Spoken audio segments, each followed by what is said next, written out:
तपाईको आध्यात्मिक जीवनको साथी रुद्राक्ष टिभी। नमस्कार, रुद्राक्ष टिभी हेर्दै हुनुहुन्छ प्रेम शर्मा तपाईँको साथमा छु र आजको महत्त्वपूर्ण विषय के हो त भन्दा तपाईँको घर कहिले बन्छ त? हरेकको समस्या यही हो र गुनासो यही हो, मेरो घर कहिले बन्छ, मेरो घर कहिले बन्छ। सबैलाई यही एउटा योजना छ, यही एउटा चाहना छ र परिकल्पना छ अनि सोच छ, सपना छ हरेक मान्छेको कि काठमाडौँमा एउटा घर होस् अथवा जहाँ बस्नुभएको छ त्यहाँ एउटा घर होस्। हरेकको चाहना त्यही, अझ विशेष त काठमाडौँमा एउटा घर होस्। मानिसको यो एउटा सानो सोच, घरको सोच हुन्छ। तर यही सानो सोच, घरको सोच पनि नभइकन कतिको मृत्यु हुन्छ, देह अवसान हुन्छ। कारण के हो त? यो जब जीवन जस्तो यो महत्त्वपूर्ण कुरामा जब एउटा घर पनि बनाउन नसक्ने कारण के हो त? डेराको बास अथवा भनौँ सधैँ एउटा चार दिवारीभित्र मात्र कैद भएर बस्नुपर्ने, एउटा बन्द कोठाभित्र मात्र जीवन चलिरहने अथवा भनौँ अरू कसैलाई जीवनभर भाडा तिरिरहनु पर्ने, यो कारण के हो त? जन्मकुण्डलीको केही योगको कुरा गर्छु आज। त्यस्तो योग तपाईँलाई घर बनाउने योग छ कि छैन त? छैन भने पनि त्यो योग निर्माण गर्नका लागि तपाईँले केही ज्योतिषीय आधारबाट केही उपायहरू गर्न सक्नुहुन्छ। मेरोमा जन्मकुण्डली देखाउन आइरहँदा धेरैको भनाइ यही हो, मैले कहिले घर बनाउँछु, जग्गा जमिन जोड्ने योग छ कि छैन, घर बनाउने योग छ कि छैन। सबैको सपना हो घर, तर कतिको जन्मकुण्डलीमा कि घरको योगै हुँदैन। अब योग छैन भने चुप लागेर बस्ने कुरा त भएन। मेहनत त गरिरहनु भएको छ, दिन रात एक गरेर मेहनत गरिरहनु भएको छ, तर घर बनाउने अवस्था छैन। सधैँ घरबेटीलाई भाडा तिरेको छ। फ्ल्याटको भाडा होस् अथवा कोठाको भाडा। अब किस्ता बन्दीमा घर किन्ने अवस्था पनि नआउन सक्छ कसैको। यो कारण के हो त? जीवनभरको कमाइले अन्त्यमा गएर एउटा घर त बनाऊ भन्ने सबैको सपना हुन्छ, तर यो सपना साकार नभइरहेको अवस्था। कारण के हो? निवारण के हो त? के उपाय गर्यो भने पक्कै पनि तपाईँले निकट भविष्यमै घर एउटा जोड्न सक्नुहुन्छ त? आउनुहोस्, यो महत्त्वपूर्ण ज्योतिषीय ज्ञान तपाईँलाई आज दिँदैछु। अत्याधिक धेरै महत्त्वपूर्ण छ।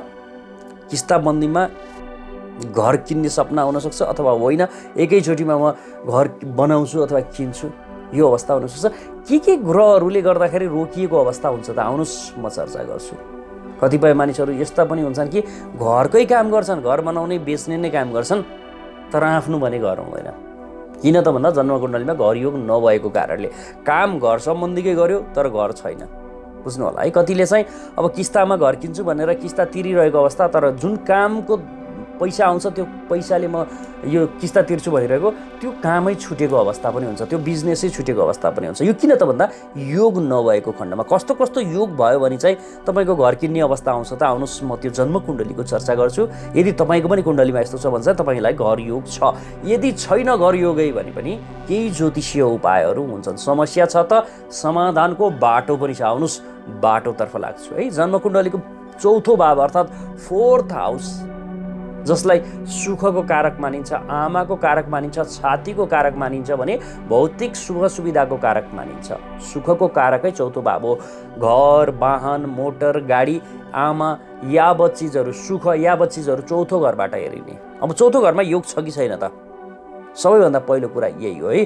घर योग छ छैन भन्ने कुरा यही चौथो घरबाट हेरिनु हो। छैन भने पनि उपाय म दिन्छु, मैले तपाईँलाई बताइहालेको छु। यसै गरी मेष लग्नको कुण्डली छ, मानिलिउँ तपाईँको कुण्डली मेष लग्नको राशि जे होस् केही फरक परेन, 1 को अङ्क छ, लग्नमा 1 को अङ्क छ भने चौथो भाव भनेको तपाईँको 4 को अङ्क हुने हो, अर्थात् कर्कट राशि हुने भयो।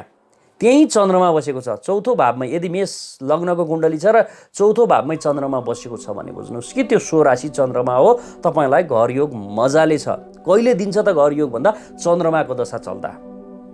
बुझ्नु होला है? यो योगिनी अन्तर्गत मङ्गलाको दशा चल्दा अथवा भनौँ विषुन्तरीमा चन्द्रमाको दशा चल्दा तपाईँलाई घर योगको निर्माण हुन्छ। चौथो भावमा स्वराशि ग्रह बसेको छ। जुनै पनि तपाईँको राशि होस्, चौथो भावमा स्वराशि ग्रह बसेको छ अथवा कुनै उच्चको ग्रह गएर बसेको छ भने पनि तपाईँलाई घर योगको निर्माण गर्छ। अथवा दशम भावमा बसेर पूर्ण रूपमा सप्तम दृष्टि दिएको छ। यो चौथो भावको ग्रह दशम भावमा बसेर सप्तम दृष्टि दिएको छ भने पनि घर योग भयो। अथवा भनौँ चौथो भावको कारक ग्रह कहीँ कतै गएर उच्चको भएर बसेको छ, उच्च राशिमा छ, मूल त्रिकोणमा छ, अथवा कतै गएर बसेको छ, स्वराशि छ, अथवा शुभ छ, कुनै पाप ग्रहले युक्ति र दृष्टि दिएको छैन भने पनि तपाईँलाई घर योग बन्छ।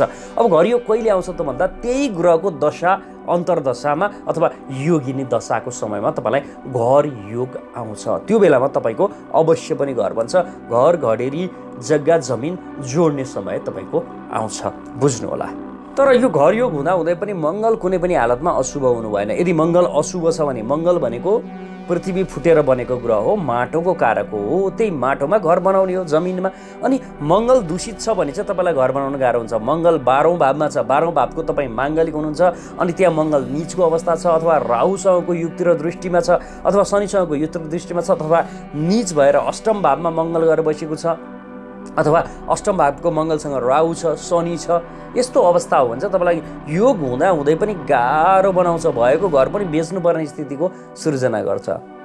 चौथो भावको मालिक 12औं भावमा बसेको छ भने पनि घर बनाउनलाई गाह्रो हुन्छ भने चौथो भावको मालिक अष्टम भावमा गएर बसेको छ भने पनि भएको घर पनि बेच्नुपर्ने स्थितिको सृजना गराउँछ।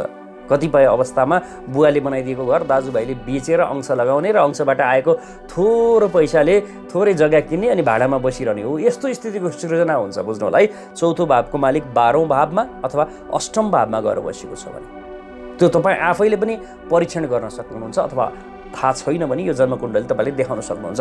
अब चौथो भावमा जन्मकुण्डलीको चौथो भाव भनेको फोर्थ हाउसमा लग्नबाट गन्दै 1 2 3 4 फोर्थ हाउसमा यदि पितृदोष छ, शनि र राहुको युक्ति छ, शनि र केतुको युक्ति छ भने तपाईँलाई घर भएर पनि पीडा दिन्छ।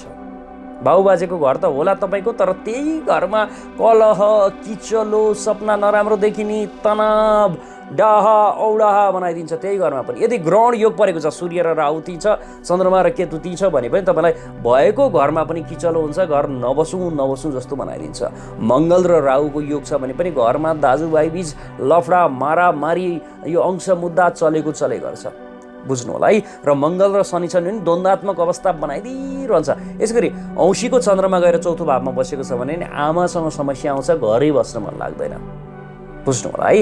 र नीचको सूर्य चौथो भावमा बसेको छ भने तपाईँलाई घरबाट टाढा पुर्याइदिन्छ, कामको सिलसिलामा होस् अथवा अरू केही। भन्नुको अर्थ कि विदेश जानुहुन्छ कि जन्मथलो छोडेर टाढा पुग्नुहुन्छ, यस्तो अवस्था आउँछ हो। अब अवस्था त आउने भयो, तर तपाईँलाई जसरी येन तेन प्रकारेण घर चाहिएको छ, तपाईँको इच्छै त्यही हो कि घर एउटा बनाउनु पर्यो, परिवार छन्, परिवारलाई सुखसँग राख्नु पर्यो हो। यस्तो अवस्था हो। तपाईँलाई कुण्डलीमा योग होस् अथवा नहोस्, केही यस्ता अचुक उपायहरू म तपाईँलाई दिन्छु। त्यो उपायको तपाईँले नियमित रूपमा प्रयोग गर्नुहुन्छ, त्यो उपाय पालना गर्नुहुन्छ भने तपाईँको अवश्य पनि घर बन्छ। घर बनाउने सपना तपाईँको आउनुहोस्, मेरो उपायले तपाईँलाई यो घर बनाउने काम पुरा गर्छ। के हुन् त उपाय, आउनुहोस् म चर्चा गर्छु। 11 मङ्गलबारको उपाय छ।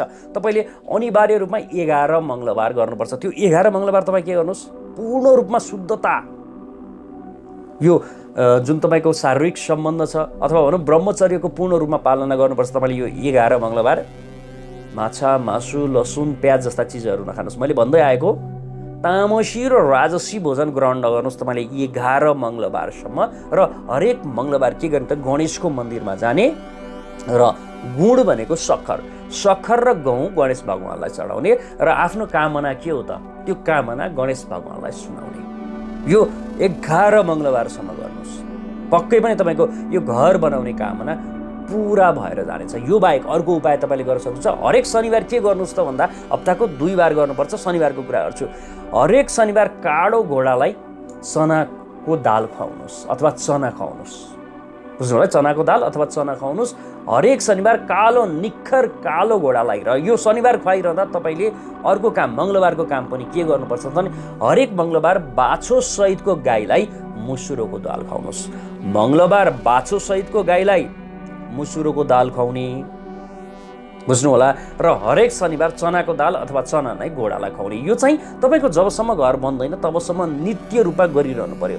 जबसम्म घर बन्दैन तबसम्म यो गरिरहने, हार मान्ने होइन। जीवनमा यत्रो समय त हार मान्नु भएन, काम गरिरहनु भएको छ, परिवार पालिरहनु भएको छ, घर बनाउने सपना बोकिरहनु भएको छ, आजसम्म त हार खानु भएन भने यो सजिलो काम निखर कालो घोडा होस्, शनिबारको दिन चनाको दाल खुवाउनुहोस् र हरेक मङ्गलबार बाछो सहितको गाईलाई मुसुरोको दाल खुवाउनुहोस्। यो नियमित रूपमा मङ्गलबार शनिबार गरिरहनुहोस् जबसम्म तपाईँको घर बन्दैन। निकट भविष्यमै छिटोभन्दा छिटो तपाईँको घर बन्नेछ। फेरि यति गरेका छु भनेर सिर कोडेर सुत्नुभयो भने चाहिँ घर बन्ने होइन। कामलाई चाहिँ नियमितता दिनुहोस्, बुझ्नु होला है, काम चाहिँ गर्नु पर्यो। अब यसै गरी अर्को भनेको यो घर बनाउने सोच तपाईँको छ, उपायहरू पनि गरिरहनु भएको छ, मेहनत पनि गरिरहनु भएको छ भने तपाईँले यस्तो उपहार चाहिँ कसैलाई पनि नदिनुहोस् कि जुन उपहारमा घरको चित्र अङ्कित भएको छ, सङ्केतले यस्तो जनाउँछ कि त्यहाँ घर छ।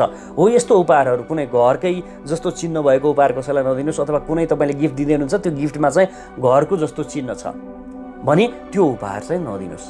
यति कुरा विचार गर्नु भने अवश्य पनि तपाईँले सोचे अनुरूपको घर तपाईँको निर्माण हुन्छ। योग भए पनि नभए पनि, अथवा घरको योग कस्तो व्यक्तिलाई हुन्छ त, कुण्डलीमा के भयो भने त मैले तपाईँलाई बताएँ।